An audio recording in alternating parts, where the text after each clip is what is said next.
আমাদের রাষ্ট্রকে শিক্ষকরা ঘর হয়ে যাবে না। আমরা রাষ্ট্র সংস্কার চাই।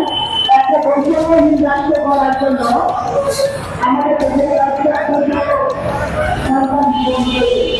যারা চিন্তা করছিল, যারা এই সকল বিভিন্ন ধরনের শিক্ষা প্রতিষ্ঠানে এলাকা করে চলেছে, একটা মাত্র বৈষম্যহীন রাষ্ট্র।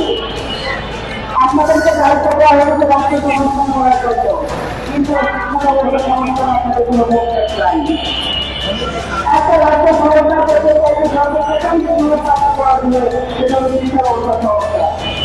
কিন্তু হাজার হাজার শিক্ষকেরা না করে বেতন না করে শিক্ষা ব্যবস্থা আমরা দেখতে পাচ্ছি।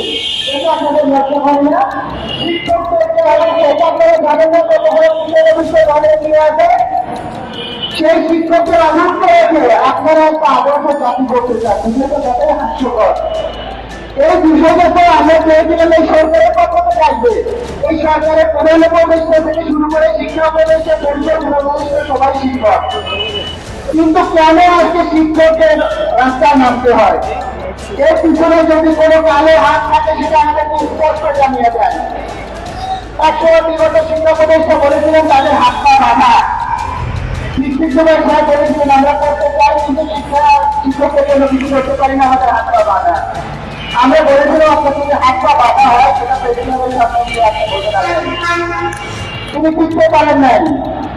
আশা করি যারাই সাধারণ মানুষ সাধারণ শিক্ষকদের বিরুদ্ধে গিয়ে চক্রান্ত এদিক করলে তারাই বাংলাদেশে ফিরতে পারবেন না।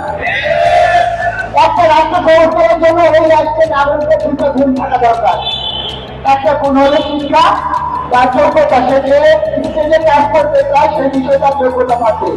আর একটা হলে তার নৈতিকতা থাকবে। কিন্তু দুঃখের বিষয় আমাদের দেশের শিক্ষা ব্যবস্থাকে পরিকল্পিতভাবে ধ্বংস করে দেওয়া হয়েছে।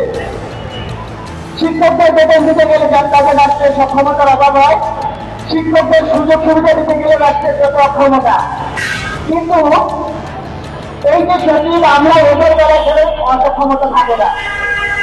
নির্বাচনের জন্য যদি বাংলাদেশে গাড়ি কেনার জন্য 35,000 কোটি টাকা বরাদ্দ, শিক্ষকরা ডিউটি করবে, শিক্ষকরা পুলিশ করে কিছু যায় আসবে না।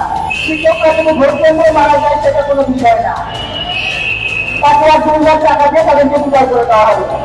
সেজন্যের জন্য যদি গাড়ি কিনা হয় ঘুরে ঘুরতে আমি শিক্ষকদের জন্য দিতে হবে। আর যদি শিক্ষকদের জন্য না দিতে পারেন তাহলে সঠিক শিক্ষকদের মতো হেঁটে হেঁটে